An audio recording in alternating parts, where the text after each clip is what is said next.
കൂനത്തറയിൽ നിന്നും കവളപ്പാറ കാരേക്കാട് ഷൊർണൂർ ഭാഗത്തേക്ക് പോകുന്ന ആര്യങ്കാവ് റോഡാണിത്. ആര്യങ്കാവ് അമ്പലവും പറമ്പും ആൽമരങ്ങളൊക്കെ ആയിട്ട് നല്ല രസമാണ് കാണാൻ. ഒരുപാട് സിനിമയൊക്കെ ഇവിടെ ഷൂട്ട് ചെയ്തിട്ടുണ്ട് കേട്ടോ. ഞങ്ങളുടെ സ്വന്തം അമ്പലമാണ്. ഇവിടുത്തെ ആര്യങ്കാവ് പൂരത്തിൻ്റെ വീഡിയോ ഒക്കെ ഞാൻ മുന്നേ അപ്ലോഡ് ചെയ്തിട്ടുണ്ട്. അവിടുന്ന് നേരെ കവളപ്പാറ കാരേക്കാട് റോഡാണിത്. റോഡിൻ്റെ ഇടതുവശത്തായിട്ട് ഒരു കുഞ്ഞു LP സ്കൂൾ ഉണ്ട് കേട്ടോ. കാണാൻ തന്നെ നല്ല ഭംഗിയാണ്. അവിടുന്ന് നേരെ പോകുമ്പോൾ വലിയ വലിയ ആൽമരങ്ങളും അതിൽ നിന്നും വലിയ വലിയ വള്ളികൾ തൂങ്ങി നിൽക്കുന്നൊക്കെ കാണാം.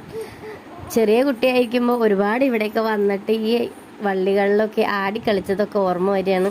ഇവിടെ ഉള്ളത് കവളപ്പാറ കൊട്ടാരമാണ്. കവളപ്പാറ കൊട്ടാരം ഇപ്പോൾ അവിടെ ഇല്ല, കാരണം കുറച്ച് മാസങ്ങൾക്ക് മുമ്പ് ഇടിഞ്ഞു പൊളിഞ്ഞ് വീണു. വളരെ പുരാതനമായിട്ടുള്ള ഒരു കൊട്ടാരമായിരുന്നു. ഇതാണ് ഇതിന് മുൻപത്തെ ഫോട്ടോ.